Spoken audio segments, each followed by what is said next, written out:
9h26, nous sommes de retour sur Direct Gestion. Fabrice s'installe et ce matin, on va parler de la plus belle avenue de Paris, les Champs-Élysées. Du monde. Donc, exactement, la plus belle avenue du monde. Alors, on sait aussi, est-ce que c'est la plus chère? Eh bien, écoutez, il y a une étude en tout cas qui a fait le podium des avenues les plus chères du monde. Nos Champs-Élysées, illuminés hier par Omar Sy. Vous avez suivi, Lucie? Non, je n'ai pas suivi. Eh bien, en tout cas, se défend puisqu'elle reste la troisième avenue la plus chère du monde devant New Bond Street à Londres. Quel est le prix du mètre carré? Eh bien, si vous voulez un petit mètre carré sur les Champs-Élysées, il vous en coûtera 13 255 € par mètre carré et par an, selon l'étude de Cushman & Wakefield qui vient de sortir. Alors, le marché immobilier commence à s'essouffler. Qu'en est-il de la valeur des Champs-Élysées? Est-ce qu'on s'oriente également à la baisse?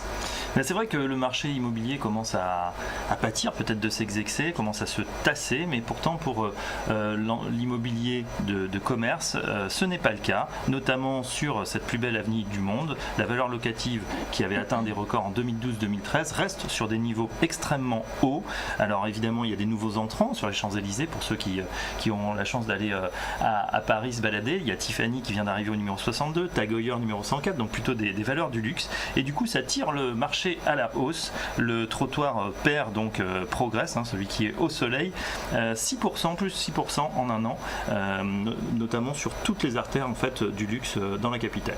Alors les Champs demeurent donc l'avenue la plus chère d'Europe, mais comment se situe-t-elle c'est difficile ce matin par rapport au marché mondial?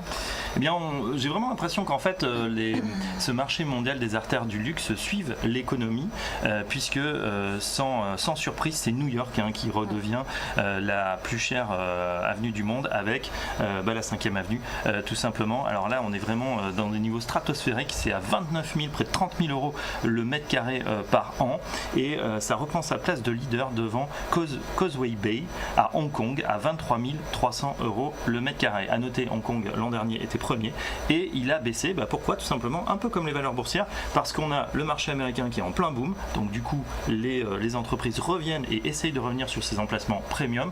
Au contraire, en Chine, eh bien, ça a chuté de près de 7%, notamment donc à Hong Kong. Aux États-Unis, l'économie est très dynamique, le tourisme également, et puis certains nouveaux entrants essayent de se faire une place sur cette très belle avenue, donc Upper Fifth Avenue, donc dans le haut de la 5e avenue, notamment Microsoft qui va s'installer. À noter, pas de ville chinoise pour l'instant, donc les pays émergents progressent évidemment à grandes enjambées, mais pas encore dans le top 3, en tout cas sur le podium mondial. Merci beaucoup Fabrice. Il est 9h30 dans quelques instants. On va passer tout de suite au débat de Direct Gestion.